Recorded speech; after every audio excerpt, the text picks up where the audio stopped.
বন্ধুরা, আমি 4টে হাঁসের ডিম নিয়েছি। আর এই হাঁসের ডিম রান্না করার জন্য মাঝারি সাইজের একটা পেঁয়াজ কুচি আর টমেটো কুচি মিক্সি গ্রাইন্ডারে গ্রাইন্ড করে নেব। এদিকে আমি হাঁসের ডিম সেদ্ধ করে নিয়েছি। আপনারাও সেদ্ধ করতে জানেন হাঁসের ডিম ছুলে আমি নুন হলুদ মেখে রেখেছি।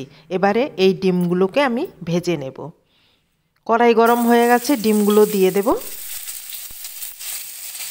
খুব সুন্দর করে আমি ডিমগুলো লাল লাল করে ভেজে নেব। একটু কড়াভাবে আমি ডিমগুলো ভেজে নেব। খুব সুন্দর করে ভাজা হয়ে গেছে, দেখুন আমি ডিমটি ভেজে নামিয়ে নিয়েছি। আর এদিকে মিক্সি গ্রাইন্ডারে যেটা আমি পেঁয়াজ আর টমেটো রেখেছিলাম সেটা গ্রাইন্ড করে নিয়েছি। ডিম ভাজা তেলেই আরেকটু তেল দিয়ে দেব। আরেকটু তেল দিয়ে দিলাম। ফোড়নে তেজপাতা, সামান্য সাদা জিরে আর একটা শুকনো লঙ্কা দিয়ে দেব। আর যেটা পেস্ট তৈরি করে রেখেছিলাম পেঁয়াজ টমেটো, সেটা আমি দিয়ে দেব। ভালো করে এবারে নেড়ে চেড়ে নেব।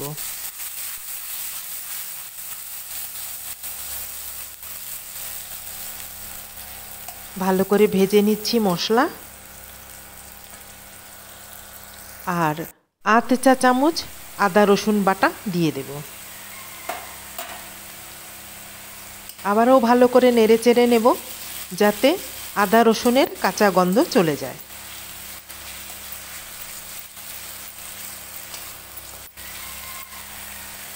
আদা রসুনের কাঁচা গন্ধ চলে গেছে, তেল ছেড়েও গেছে।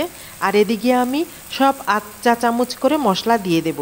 ধনে গুঁড়ো, জিরে গুঁড়ো, লঙ্কা গুঁড়ো আর হলুদ গুঁড়ো একসাথে আমি সব দিয়ে দিলাম।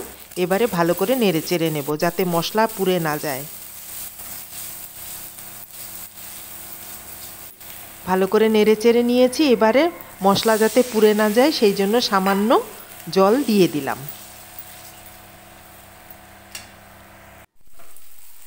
এই দেখুন মশলা কষানো হয়ে গেছে আমার। স্বাদ অনুযায়ী আমি লবণ দিয়ে দিলাম।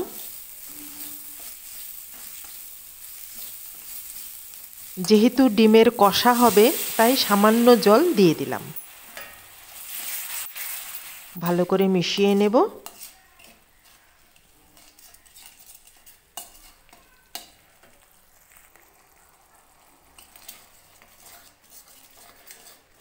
খুব সুন্দর করে মিশিয়ে নিয়েছি, মশলা কষা হয়ে গেছে। এবারে ডিমগুলো দিয়ে দেব।